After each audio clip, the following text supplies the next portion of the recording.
Mahindra university drugs episode తో పోలీసులు చాలా అలర్ట్ లో ఉన్నారు. విద్యార్థులకి పాజిటివ్ రావడంతో 14 వర్సిటీలపై ఇప్పుడు ఈగల్ టీమ్ ఫోకస్ పెట్టింది.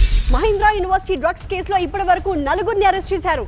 డ్రగ్స్ సప్లై చేస్తున్న విద్యార్థులు చాంగ్ బ్రమ్, జావేద్ ఖాన్ తో పాటుగా అంబటి గణేష్ అలాగే శివకుమార్ ఈ 4గురిని అరెస్ట్ చేశారు.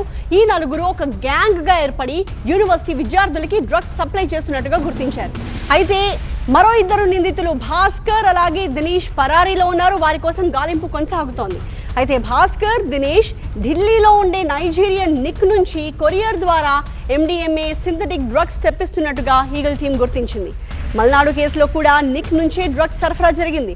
దీంతో ఢిల్లీ నుంచి ఇంకా ఎవరెవరికి డ్రగ్స్ పార్సల్స్ వచ్చాయి అన్న కోణంలో ఇప్పుడు ఈగల్ టీం దర్యాప్తు చేస్తోంది. మల్నాడు కేసు ప్రధాన నిందితుడు సూర్య కూడా నైజీరియన్ నిక్ నుంచే డ్రగ్స్ తెప్పించుకున్నాడు. సో సూర్యతో పాటే మహీంద్రా యూనివర్సిటీ విద్యార్థులకి కూడా డ్రగ్స్ పార్సల్స్ వచ్చినట్టుగా ఈగల్ టీం గుర్తించింది. ఢిల్లీతో పాటు బీదర్ నుంచి కూడా మహీంద్రా వర్సిటీ విద్యార్థులకి ఓజీ వీడ్ పార్సల్స్ వచ్చినట్టుగా ఆధారాలు సేకరించారు అధికారులు.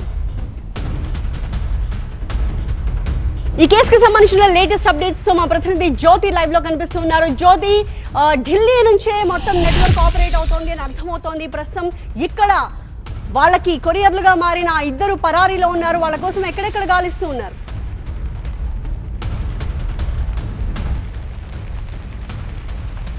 ప్రస్తుతం మహీంద్రా యూనివర్సిటీలో డ్రగ్స్కు సంబంధించినటువంటి ఈ కేసు వ్యవహారం ఒక్కసారిగా కూడా తీవ్ర కలకలం సృష్టించిందని చెప్పుకోవచ్చు. ప్రధానంగా ఎవరైతే నైజీరియన్ నిక్ అనే వ్యక్తి ఉన్నారో అతను మల్నాడు రెస్టారెంట్కి సంబంధించినటువంటి ఆ కేసులో కూడా సూర్య ఢిల్లీ నుంచే తెప్పించుకోవడం జరిగింది. ఈ నేపథ్యంలో యూనివర్సిటీలో ఉన్నటువంటి 2 విద్యార్థులు దినేష్, భాస్కర్ ఈ 2 కూడా ఏదైతే ఢిల్లీ నుంచే వాళ్ళు MDMA డ్రగ్స్ను తెప్పించుకున్నటువంటి సమాచారం మేరకు యూనివర్సిటీలో తనిఖీలు చేస్తున్నటువంటి సమయంలో ఇక్కడ గాంజాయి ఓజీ వీడికి సంబంధించినటువంటి వ్యవహారం అంతా కూడా బట్టబయలిందని చెప్పుకోవచ్చు.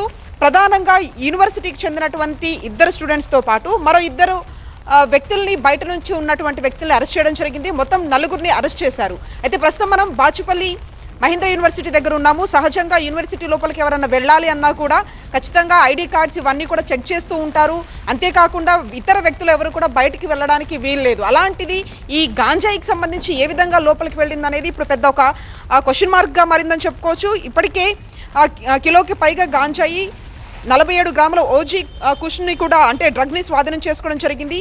కొరియర్ ద్వారా డ్రగ్స్ తెప్పించుకున్నారు ఇక్కడ విద్యార్థులు. అంతేకాకుండా ప్రధానంగా మణిపూర్కి చెందినటువంటి విద్యార్థి నోవెల్ ఈ కేసులో ఒక కీలక సూత్రధారిగా ఉన్నారు.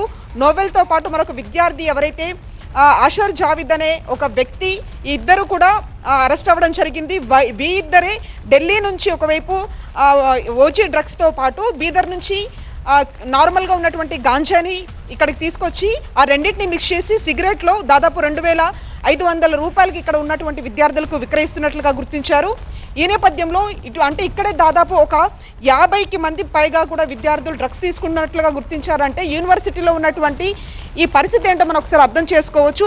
ఈ నేపథ్యంలో పూర్తి స్థాయిలో కూడా ఒకవైపు ప్రధానంగా అంటే నిక్తో డైరెక్ట్గా ఉన్నటువంటి డ్రగ్స్ పార్సల్ తెప్పించుకున్నటువంటి దినేష్, అంతేకాకుండా భాస్కర్ ఈ 2 ప్రస్తుతం పరారీలో ఉన్నారు. మొత్తంగా ఇప్పుడు 4గురు ఈ అంటే బయట 2 వ్యక్తులు అంతేకాకుండా స్టూడెంట్స్ ఒక 2ని అరెస్ట్ చేయడం జరిగింది. ఇంకా ఎంతమందికి డ్రగ్స్ పార్సిల్స్ వచ్చాయనే కోణంలో మాత్రం ప్రస్తుతం ఈగల్ అధికారులు ఫోకస్ పెట్టారు. అంతేకాకుండా పలు యూనివర్సిటీలకు సంబంధించి గతంలో కూడా అవేర్నెస్ కార్యక్రమాలు చేశారు కాబట్టి ఆ యూనివర్సిటీల మీద కూడా మరోసారి ఫోకస్ పెట్టబోతూ ఉన్నారు Eagle. Right, thank you Jyothi.